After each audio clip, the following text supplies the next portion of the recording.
Hi guys, we're going to do the lower body mobility screen. The first movement that we're going to perform is ankle dorsiflexion.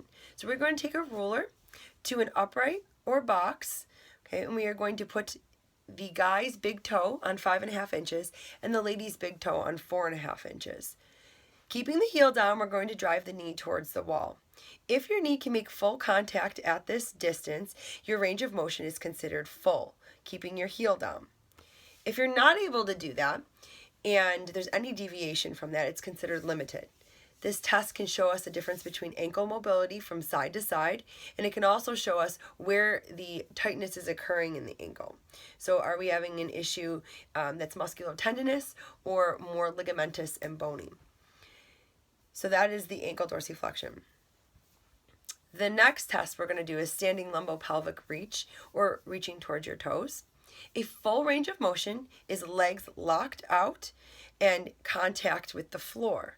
Okay, you may feel a stretch in your hamstring here, but that's normal. Normal stretch of the hamstring in this test is okay.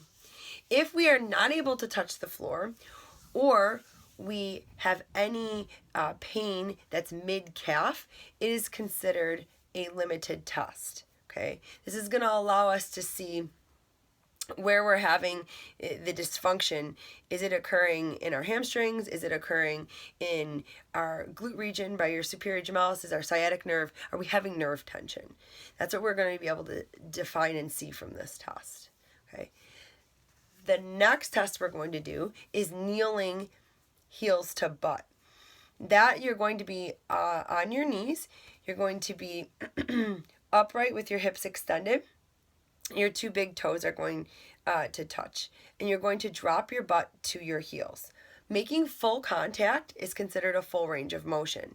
Anything limited there will be considered a limited range of motion. So if you feel tightness or stiffness in your quads, that can be displayed during this test, or fullness during the knee. We can achieve both of those results and analyze those positions using the kneeling heel to butt. It takes out our two joint hip flexor. So we're taking out the hip flexor that crosses, we're taking out the quad muscle that crosses the hip. So we're only focused on from the hip down, not our two joint, which is our rectus femoris, which we're going to analyze in our next test. So after the kneeling heel to butt test, we are going to do a prone heel to butt test. Here, we're able to see the tightness in the rectus femoris muscle, which is your quad muscle that crosses your knee and your hip. So you will be laying face down for this test, and we will bring the heel up towards the butt. We will see if there's any deviation or rotation of the hips, which would indicate some lumbopelvic instability. We will also be able to see the difference from side to side. On a limited test would be the inability to touch your heel to your butt on that side. Okay. A full range of motion is full heel to butt.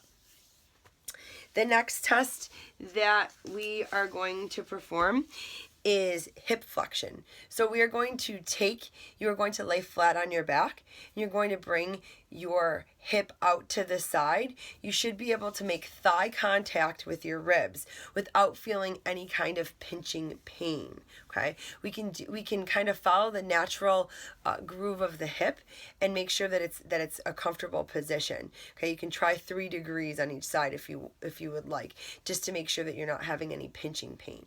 Failure to touch the thigh to the rib cage would be considered a limited test. Then we could see if there is pinching in the joint, what's causing that. Tightness in the posterior capsule, tightness in the adductors. We're able to view that through this test.